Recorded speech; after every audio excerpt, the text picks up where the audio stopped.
Bapak Ibu Saudara, salam damai sejahtera dari Tuhan kita Yesus Kristus memenuhi kita semua. Pagi hari ini kita sebelum berdoa, kita merenungkan firman Tuhan bersama-sama. Ini eh, judulnya adalah pertobatan sejati. Ya, Bapak Ibu Saudara, pertobatan sejati. Nah, eh, kita eh, pada waktu kita di kelas peneguhan di bahan pemuridan kita ada judul pertobatan sejati. Nah, kenapa saya mau membagikan ini? Nah, rupanya pertobatan sejati ini bukan hanya bagi orang yang baru mengenal Tuhan, gitu. Bukan hanya bagi orang yang dia baru, gitu ya. Tetapi justru setelah kita eh, bertobat, saudara-saudara, setelah kita percaya kepada Tuhan Yesus, setelah kita menerima Tuhan Yesus, justru kita harus menerima satu kehidupan yang terus-menerus diperbaharui. Bapak Ibu Saudara, terus-menerus diperbaharui sehingga saudara-saudara kita perlu bertobat setiap waktu karena alasan-alasan pertama, misalkan karena ukuran yang kita pakai bukan lagi ukuran dari dunia ini, tetapi dari Tuhan dan firman-Nya, saudara-saudara. Ya, Tuhan dan firman-Nya. Jika firman Tuhan itu tidak sesuai dengan kehidupan kita, bukan firman-Nya yang berubah, tetapi hidup kita yang harus berubah, hidup kita yang harus bertobat, gitu ya Bapak Ibu Saudara ya.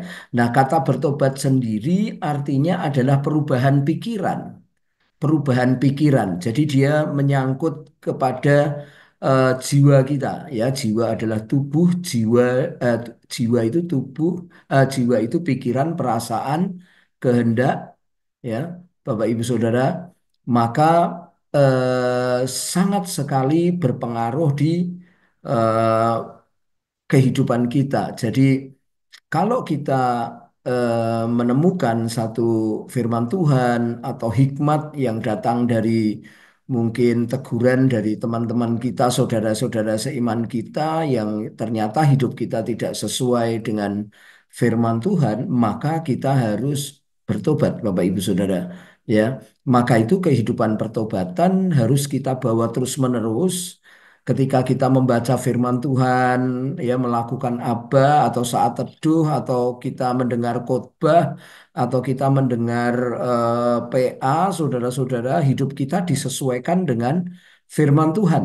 Dan tentu beberapa hal kita harus berubah. Nah, berubah ini memulainya dari pikiran. Bapak Ibu Saudara, ya, itulah pertobatan sejati.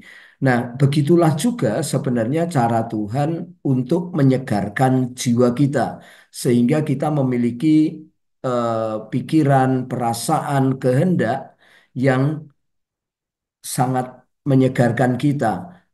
Dan itu, Bapak Ibu Saudara, cara Tuhan menggembalakan kita, cara Tuhan menyegarkan jiwa kita. Sebab pemazmur berkata, Tuhan adalah gembalaku, ia menyegarkan jiwaku.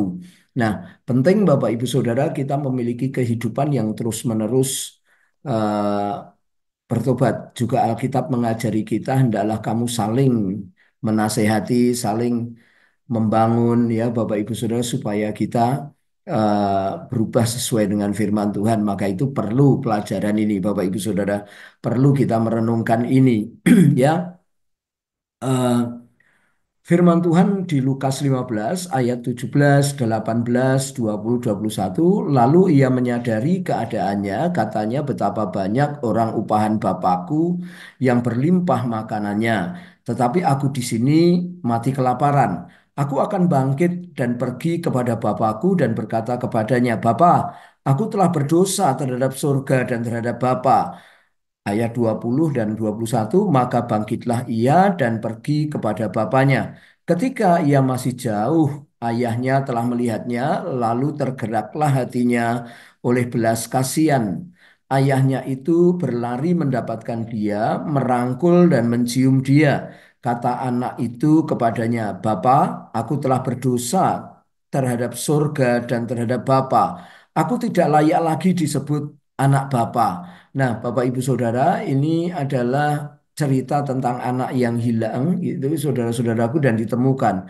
Cerita tentang anak yang bungsu meminta warisan kepada bapaknya, lalu pergi hidup berfoya-foya, hidupnya kemudian eh, apa namanya, hidupnya kemudian kelaparan, miskin, hartanya habis, mau makan makanan babi aja tidak boleh sama bosnya, Bapak Ibu Saudara. Jadi dia sangat hina dina dikatakan firman Tuhan demikian. Keadaan yang sungguh runyam, keadaan yang sungguh mengharukan, keadaan yang tidak diinginkan, keadaan yang compang-camping, tidak punya apa-apa lagi, keadaan yang tidak bisa makan, saudara-saudara. Maka saudara-saudaraku, Alkitab mengatakan anak itu telah hartanya habis dan keadaannya hina dina, katakan. Ya, saudara-saudara, jadi keadaannya hina dina. Nah, untuk bertobat, Bapak Ibu Saudara, itu kita hanya memerlukan saudara-saudaraku, yaitu kita datang kepada Tuhan, lalu mengaku dosa kita. Maka Ia setia dan adil, sehingga Ia akan mengampuni segala dosa kita dan menyucikan kita dari segala kejahatan. Saya senang dengan kata menyucikan kita dari segala kejahatan. Yang dimaksud menyucikan itu rupanya memisahkan kita. Kita dipisahkan dari dosa, kita dipisahkan dari ikatan-ikatan dosa, kita dipisahkan, Bapak Ibu Saudara. Nah, Alkitab mendukung ayat ini menurut saya seperti orang yang berjalan dari timur ke barat, Bapak Ibu Saudara, sejauh timur dari barat, maka dia tidak akan pernah ketemu barat lagi. Artinya disucikan, dipisahkan. Hidup kita dipisahkan, Bapak Ibu Saudara. Itu artinya disucikan, ya, dari ikatan-ikatan dosa. Ya, oleh karena itu penting Bapak Ibu Saudaraku kita terbuka, kita berani mengampuni, berani mengakui. Demikian kunci kelepasan juga sama. Kunci kita dipulihkan itu sama, yaitu mengaku dosa kita. Ya, jangan anggap bahwa dosa itu sesuatu yang eh, bagaimana yang tidak bisa diampuni atau apa. Bahkan Alkitab berkata, "Hai maut, di mana sengatmu?" Artinya semua dosa, semua pelanggaran-pelanggaran kita bisa diampuni oleh Tuhan dan kita dipisahkan dari mereka, dari hal-hal itu sejauh timur dari barat. Ya, Bapak Ibu Saudara, itu sangat memberkati kita. Tuhan menuntun kita, Tuhan membawa kita sehingga kita bisa seperti dia. Nah, 5 langkah untuk kita mengalami pertobatan, kebangkitan, saudara-saudaraku, keadaan yang revival, saudara-saudara. Yang pertama adalah sadar akan keadaan diri. Ya, Alkitab mengatakan lalu ia menyadari keadaannya. Nah, keadaan sadar itu harus kita menimbulkannya. Kita harus melihat diri kita benar-benar kita tidak sesuai dengan firman Tuhan.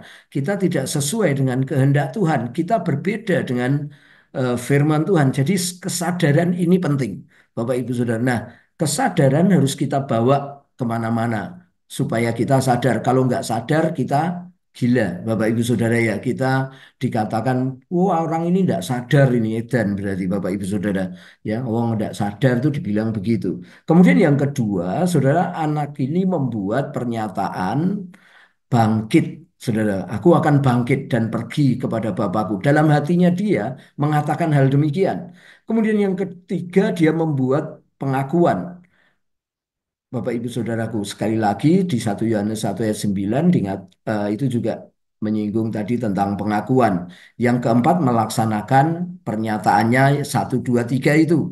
Maka bangkitlah ia dan pergi kepada Bapaknya. Kalau cuman sadar, kalau cuman buat pernyataan dalam hati, kalau cuman buat pengakuan dalam mulut, maka itu belum bertobat, Bapak Ibu Saudara. Nah, kita harus melaksanakan pernyataan-pernyataan satu 2 3. Kemudian yang terakhir, mengakui. Bapak Ibu Saudara, ada 3 langkah. Yang pertama, sadar. Yang kedua, buat pernyataan kebangkitan, rencana kebangkitan ya boleh. Kemudian yang ketiga, buat pengakuan-pengakuan hal-hal yang penting, supaya kita mendapat kelegaan. Kalau itu sudah menjadi tujuan dalam hati kita, kita buat pengakuan. Tidak ada yang dosa yang tidak terampuni, mau dosa apapun ya. Perempuan yang berzina itu, saudara-saudaraku, yang mau direjam oleh batu oleh orang-orang, Tuhan berkata, aku pun tidak menghukum engkau. Pergilah, jangan berbuat dosa lagi. Betapa murah hatinya ya Tuhan kita, ya. Kemudian yang keempat, melaksanakan pernyataan. Yang kelima, mengakui jadi merdeka.